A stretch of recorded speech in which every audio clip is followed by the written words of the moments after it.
Today I'm doing a speaking gig for the state of Hawaii and a group of CPAs on opportunity zones. We'll be in the YWCA building right back there downtown. And the reason they asked me is to see if it's working, if there are any actual experiences where we've closed deals and our property's selling in those areas.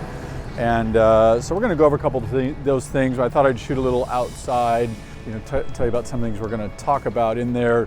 Number one is there's rules and regulations, which we're going to talk about. But some of the things we found so far is it has been tough to find properties that can be improved to the level that you need to, which is 50% of the building value.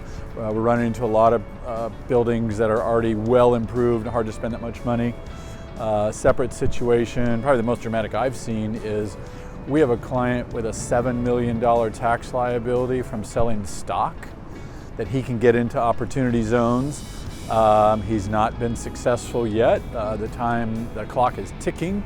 We'll see. We've made a couple offers here. He's looking in California, but if I was him, it would motivate me greatly to have that deferred, to say the least.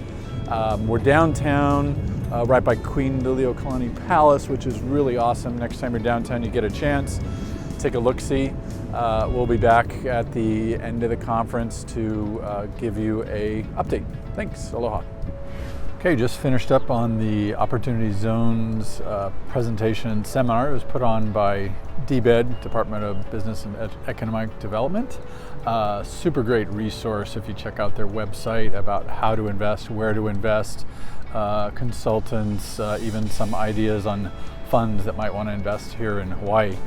A couple things that popped up that I thought were interesting is you can invest or improve properties over sounds like a 31-month period. So you just have a business plan, and if you're maybe beyond 31 months if building permits are taken in excessive amount of time. So that seems reasonable and doable. The other thing we talked about a lot was when you buy a piece of property that's in an opportunity zone, deferring your capital gain, you need to invest at least as much as the building's worth.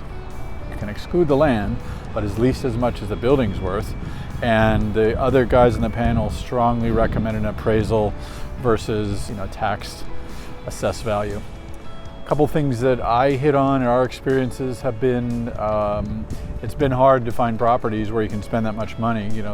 Most properties here are well improved. There's just not space or opportunity to invest that 100% of the building value. We have come across properties that are leased long term. Those are a little bit of a problem.